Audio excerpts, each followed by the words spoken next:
Okay? First Selamat datang off, kembali di Monday channel night, Hariwara. following the Friday John F. Kennedy assassination, atau JFK lahir pada tanggal 29 Mei 1917. Dia adalah presiden pertama yang lahir di abad ke-20.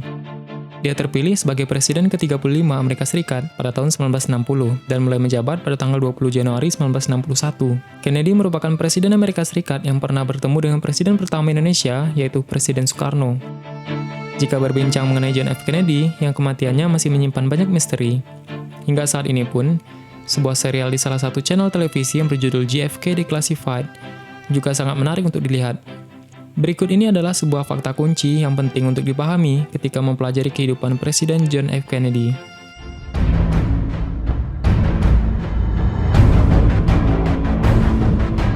Yang pertama adalah keluarga terkenal.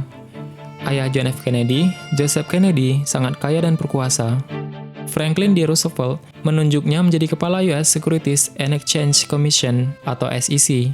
Dia ditunjuk menjadi duta besar untuk Inggris pada tahun 1938. JFK adalah salah satu dari 9 anaknya. Dia menunjuk saudaranya, Robert, sebagai jaksa agung. Ketika Robert mencalonkan diri sebagai presiden pada tahun 1968, dia dibunuh oleh Sirhan Sirhan. Saudaranya, Edward Ted Kennedy, adalah senator dari Massachusetts dari tahun 1962 sampai ia meninggal dunia pada tahun 2009. Saudara perempuannya, Eunice Kennedy Shriver, adalah pendiri Olimpiade khusus. Yang kedua, sakit-sakitan semasa kecil. John F. Kennedy memiliki kesehatan yang buruk saat masih anak-anak. Saat dia tumbuh dewasa, JFK didiagnosis menderita penyakit Addison, yang berarti tubuhnya tidak bisa menghasilkan cukup kortisol sehingga ia akan menderita kelemahan otot, depresi, kulit kecoklatan, dan banyak lagi. Dia juga menderita osteoporosis dan gangguan punggung sepanjang hidupnya. Selanjutnya yang ketiga, Jacqueline Le Bouvier, ibu negara yang modis. Jacqueline atau Jackie Le Bouvier lahir dari keluarga kaya. Dia mengenyam pendidikan di Vassar dan George Washington University sebelum lulus dengan gelar di bidang strata Perancis. Dia bekerja sebagai wartawan sebelum menikah dengan Kennedy. Dia dikenal sebagai ibu negara yang modis dan juga dia membantu mengembalikan banyak item asli yang bermakna sejarah ke Gedung Putih. Yang selanjutnya, Kennedy bergabung dengan Angkatan Laut dalam Perang Dunia Kedua. Ia bertugas di perahu yang disebut PT-109 di Pasifik. Perahunya ditabrak oleh sebuah kapal perusak Jepang. Dia dan krunya terlempar ke dalam air. Ia berenang dengan keras selama 4 jam ke pesisir sambil menyelamatkan seorang kru lainnya di saat yang sama. Atas jasanya ini, ia menerima Purple Heart dan Angkatan Laut dan Korps Marinir. Yang selanjutnya, Kennedy memenangkan kursi di Dewan Perwakilan Rakyat pada tahun 1947, di mana ia menjabat selama 3 periode, dan dia terpilih menjadi anggota Senat Amerika Serikat pada tahun 1953. Dia dipandang sebagai seseorang yang tidak selalu mengikuti garis Partai Demokrat. Para kritikus marah padanya ketika tidak sejalan dengan Senator Joe McCarthy.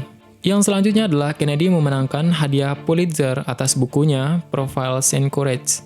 Buku ini menyorot keputusan 8 senator Amerika Serikat yang bersedia melawan opini publik untuk melakukan apa yang benar. Dan yang ketujuh adalah Presiden Katolik pertama. Ketika Kennedy mencalonkan diri menjadi presiden pada tahun 1960, salah satu isu kampanye yang merebak adalah soal agamanya. Dia secara terbuka membahas agamanya dan menjelaskannya. Dia berkata, "Saya bukan calon presiden Katolik, saya adalah calon presiden Partai Demokrat yang kebetulan seorang Katolik." Yang kedelapan, cita-cita presiden yang ambisius. Cita-cita Presiden Kennedy cukup ambisius. Gabungan kebijakan dalam dan luar negerinya dikenal dengan istilah New Frontier. Dia ingin mendanai pendidikan, perumahan, perawatan kesehatan untuk orang tua, dan banyak lagi.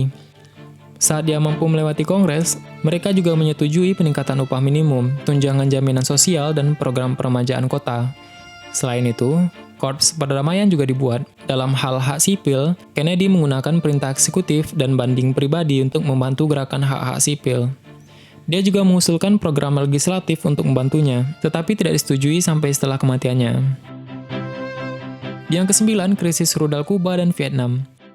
Pada tahun 1959, Fidel Castro menggunakan kekuatan militer untuk menggulingkan Fulgencio Batista dan memerintah Kuba.